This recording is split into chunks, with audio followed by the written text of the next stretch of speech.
જૂનાગઢના ભેસાણ તાલુકાના એક ગામમાં માનવતાને શરમાવે એવો કિસ્સો સામે આવ્યો છે, જ્યાં એક પિતાએ પોતાની 12 વર્ષની સગી દીકરી પર દુષ્કર્મ આચર્યું છે. પત્નીને છૂટાછેડા આપ્યાના 1.5 મહિનામાં પોત પ્રકાશ્યું હતું અને 12 વર્ષીય દીકરીને 4 વાર વાસનાનો શિકાર બનાવી હતી. આ ઘટનાએ સમગ્ર વિસ્તારમાં ચકચાર મચાવી દીધી છે. આરોપીના 1.5 મહિના પહેલા પત્ની સાથે છૂટાછેડા થયા હતા. છૂટાછેડા બાદ તેની 12 વર્ષની દીકરી અને 9 વર્ષનો દીકરો પિતા સાથે રહેતા હતા, જ્યારે માતા જૂનાગઢ તાલુકામાં પોતાના પિયરમાં રહેતી હતી.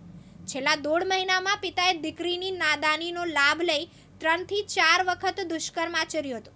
આ ઉપરાંત તે બંને બાળકોને મારઝૂટ પણ કરતો હતો.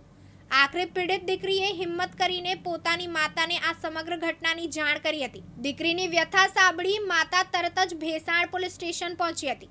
મહિલા પીઆઈ એફબી ગગનિયાએ પિતા વિરુદ્ધ પોક્સો હેઠળ ગુનો નોંધ્યો હતો. પોલીસ ટીમે ગણતરીના કલાકોમાં જ આરોપીની ધરપકડ કરી લીધી છે. ડીવાયએસપી હિતેશ ધાંધલિયાના જણાવ્યા મુજબ પીડિત સગીરાનું કાઉન્સેલિંગ કરવામાં આવી રહ્યું છે, જેથી તે આ આઘાતજનક ઘટનાથી બહાર આવી શકે. ભેસાણ પોલીસ સ્ટેશનના અંતરિયાળ ગામડામાં એક પિતાએ પોતાની 12 વર્ષની સગીર દીકરી પર છેલ્લા 1.5 મહિનામાં 4 વાર દુષ્કૃત્ય આચરેલું. આ દરમિયાન તેને તેની સાથે મારપીટ પણ કરેલી અને જાતિ સતામણી કરી આ દુષ્કૃત્ય આચરવામાં આવેલું છે. સમગ્ર બનાવમાં પતિ પત્ની વચ્ચે 3 મહિના પહેલાં છૂટાછેડા થયેલા અને આ જે 12 વર્ષની દીકરી અને દીકરો પોતાના પિતા સાથે રહેતા હોય, જ્યારે પત્ની છે પોતાના પિયર આવી ગયેલી હોય, તો આમ એકલતાનો લાભ લઈ અને બાપે પોતાની દીકરી સાથે આ પ્રકારનું કૃત્ય આચરતા ભેસાણ પોલીસ સ્ટેશનમાં પોક્સો બીએનએસની કલમ મુજબ ગુનો દાખલ કરવામાં આવેલો છે અને આરોપીની ધરપકડ કરવામાં આવેલી છે.